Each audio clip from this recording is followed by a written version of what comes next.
Et salut, c'est Shindo, nouvelle vidéo sur Hades. On va faire les 4 boss en mode difficile. Je vais vous montrer le combat et vous les expliquer. Avant ça, très rapidement, vous voyez sur l'écran les deux bienfaits que je pense importants pour la run que j'ai faite. En tout cas, vous aurez tous les bienfaits à la fin, je vais vous les laisser tout le build en entier. Mais là, sur tous ceux que j'ai eu, pour moi ces deux-là sont très importants. Alors déjà, Réflexe Suprême est pour moi indispensable, surtout contre Hades en fait, contre le dernier boss. Il fait des gros AOE, il a des mouvements très amples au niveau de ses attaques.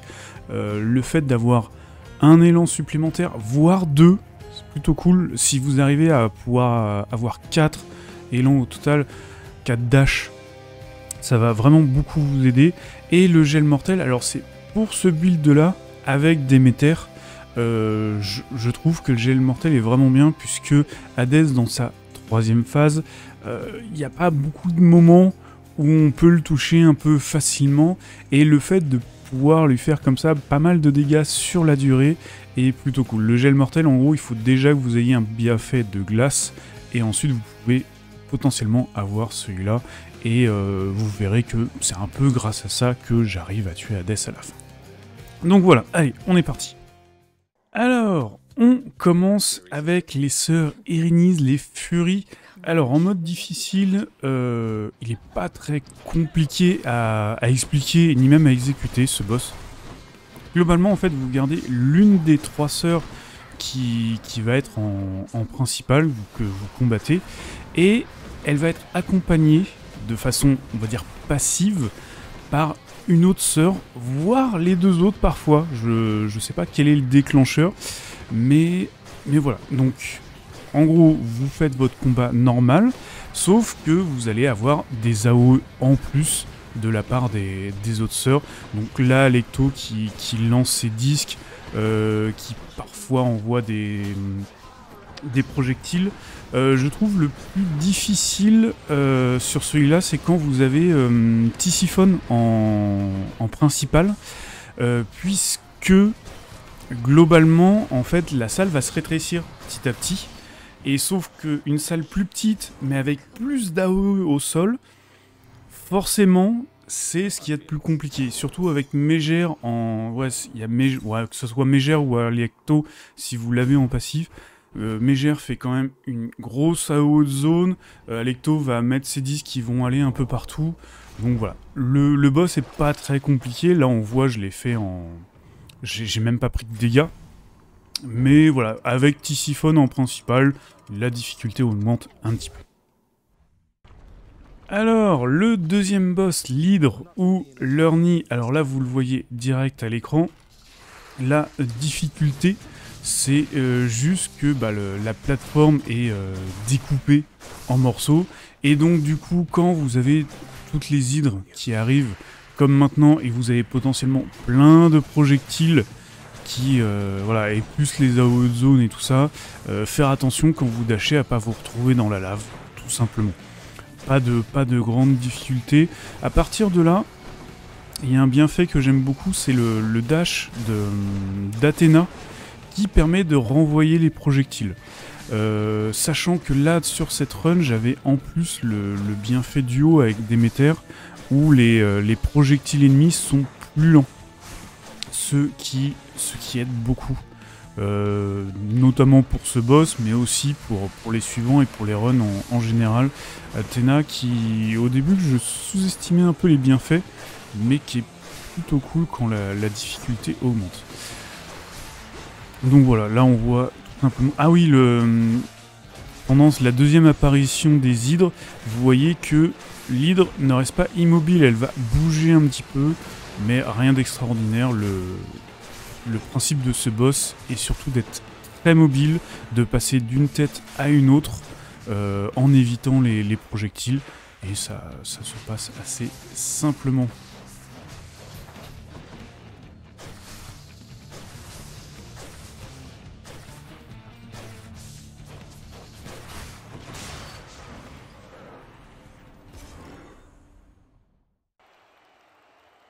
Ensuite, Thésée et le Minotaure Asterion.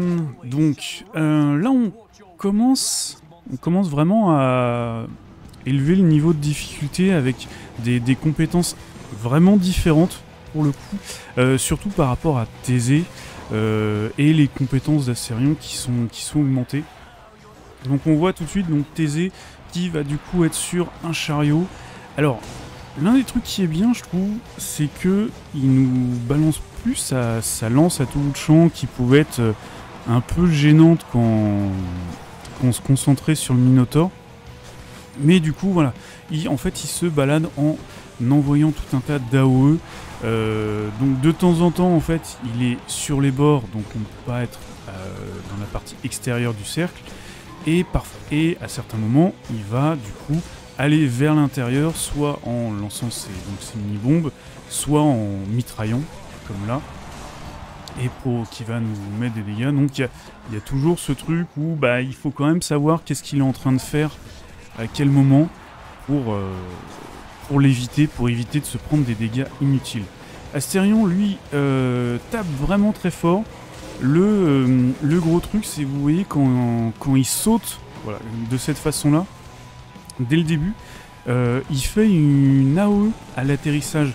Là où avant, c'était assez facile, quand il sautait, de juste faire un mini dash derrière lui pour pouvoir le taper tout de suite dans le dos. C'est plus le cas, puisqu'il y a du coup cette AOE qui nous oblige à vraiment reculer. Et il a aussi du coup cette très grosse AOE où il va tournoyer sur lui-même avec sa hache, qui prend une grosse partie de la salle, qui fait extrêmement mal. C'est très important de bien l'éviter. C'est pour ça que le bienfait, l'appel, je vous conseille de le faire surtout lors de la deuxième phase du Minotaure. C'est là où vraiment il y a avec en plus les projectiles qu'il lance à chaque fois, qui fait des coups de hache et tout ça. C'est la partie la plus difficile du combat. Et là, Thésée, une fois qu'il est tout seul, il se fait assez facilement. Et limite, il est peut-être un peu dur à toucher en fait, quand il est sur son chariot en train de bouger, parce que en fait, si vous touchez avec son chariot, vous prenez des dégâts aussi. Donc surtout si vous avez une arme au corps à corps, ça va être un petit peu difficile. Mais globalement, ces AOE, une fois qu'il est tout seul, sont assez faciles à éviter et vous en viendrez à bout facilement. Et on arrive au dernier boss, Hadès, qui du coup dans son mode difficile, la difficulté voilà, n'est pas exagérée. Enfin, c'est pas exagéré de dire que c'est un mode difficile. Alors déjà au niveau de ses compétences, donc les choses qui changent pour les compétences de base, vous voyez au niveau de sa lance, en fait il l'envoie vers vous, et là ce coup-ci il fonce dessus, il fait un dash, donc il vous fait des dégâts bien sûr, et surtout le point important à faire attention, c'est son attaque circulaire, puisqu'il en fait deux. En fait, il en fait deux à la suite, ce qui peut surprendre au début, et du coup, ce qui vous pousse à aller encore plus loin. Donc voilà. Sachant qu'il y a aussi des petites AOE autour des crânes, je sais pas si vous les voyez, j'ai du mal à voir ce qu'elles font exactement. C'est rajouté pour ce mode de difficulté là, à voir exactement. Je sais que je préfère rester à distance de ces trucs. Ensuite, donc du coup, quand il appelle ses copains, tout simplement. Donc il va le faire 2 fois dans la phase 1, comme d'hab. Donc là, en fait, au lieu d'appeler juste des mobs, il appelle des mini-boss que vous avez tout au long du jeu. Donc là, c'est l'un des mini-boss du premier niveau, du Tartare. Donc, voilà, celui-là déjà, de base, est assez relou. Mais ce qui va être vraiment compliqué, c'est dans la deuxième fois qu'il appelle, puisqu'il appelle 2 mini-boss. Et là, en fonction des combinaisons et tout, là, ça galère. Parce que vraiment, là, vous avez beaucoup de trucs à éviter. Surtout qu'ils arrivent d'un coup. Donc voilà, là, il faut faire attention à l'ombre, au rocher qui nous tombe dessus. Et il faut faire attention à l'assassin qui pop comme ça d'un coup et va soit vous taper dans le dos, soit vous envoyer ses aiguillons. Donc dans ce truc là, voilà, comme vous voyez, je dash dans tous les sens, tout le temps, parce qu'il y a toujours une attaque à éviter, quasiment toujours. Donc voilà, ce que je vous conseillerais de faire, limite, si vous avez la possibilité, c'est de vous concentrer sur Hades au final, puisque une fois que Hades tombe à 0, les mini-boss meurent aussi. Donc n'hésitez pas à bourriner le boss. C'est ce qu'il y a de mieux à faire, je pense. Sinon, l'une des choses aussi qui peut vous aider dans cette phase-là, qui est vraiment difficile, hein, cette phase-là est limite plus dure que la phase 2, pour moi. Alors, ce qui peut vous aider, c'est de prendre des bienfaits qui font beaucoup de dégâts à l'armure. En fait, il y a des bienfaits des armes, des améliorations d'armes, plus que des bienfaits d'ailleurs, qui permettent de faire beaucoup de dégâts aux armures qui vont permettre de descendre la vie de ces mini-boss beaucoup plus rapidement, puisqu'on voit qu'en fait le plus long à descendre, c'est l'armure et pas leur point de vie derrière. Donc phase 2, ensuite, là par rapport à la difficulté normale, pas de changement. Ah oui, il garde, enfin pas de changement, il garde ses attaques renforcées au niveau de ses attaques circulaires et de sa lance. Mais le point, vous voyez que j'arrête pas de foncer sur les vases verts. Déjà parce que de base ils sont chiants pendant ce combat à vous stun, mais en plus, on va le voir, il y a un moment où Hades récupère en fait des points de vie grâce à ces vases. Il va canaliser un truc et il va reprendre masse de PV.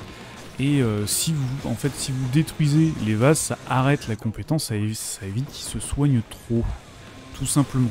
Donc voilà, là on le voit, il commence à canaliser, mais du coup il n'y avait qu'un seul vase, donc il n'a pas pu reprendre beaucoup de PV. Si vous laissez tous les vases, il va reprendre toute sa vie, très clairement. Donc voilà. Hop, et sinon le reste du combat continue. Ah oui, tiens, oui, ce que j'avais pas dit. Quand il canalise son attaque de feu là, un des trucs qui était bien en mode facile, c'était quand il faisait ça, en tout cas dans la phase 1, on pouvait se mettre derrière lui, tout simplement, et en gros on dashait au moment où il attaquait, et hop, on se mettait derrière lui et on pouvait en profiter pour faire masse de dégâts. Maintenant quand il fait ça, il fait une AOE autour de lui, donc on ne peut plus le faire. Donc voilà, vous avez vu autre chose de la phase 2, il invoque Cerbère, c'est son appel à lui. Alors là c'est assez simple, vu que Cerbère en fait traverse la salle de long en large, vous vous mettez sur le bord là où je suis allé, et comme ça vous évitez de vous prendre des dégâts. Et on arrive à la phase 3, qui est tout simplement la phase 2, mais dans le noir. Donc c'est là où je disais, moi j'utilise le gel mortel parce que ouais, je lui mets quelques coups, je peux continuer à esquiver et il prend quand même des dégâts. Donc c'est pour moi ce qui est le plus simple. Mais il y a tout un tas d'autres builds que vous pouvez faire qui fonctionnent très bien, notamment des trucs où vous allez pouvoir faire beaucoup de dégâts à Hades d'un coup. Puisque souvent le but ça va être de lui foncer dessus, lui faire beaucoup de dégâts d'un coup et repartir.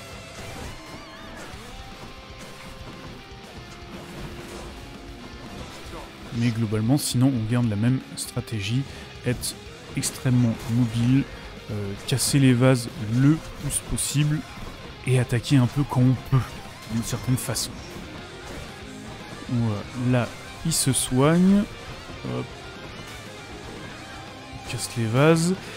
Et du coup, là, un truc, c'est que je lui mets tout, je lui mets l'appel, je lui mets Douza, et je vais attaquer un maximum.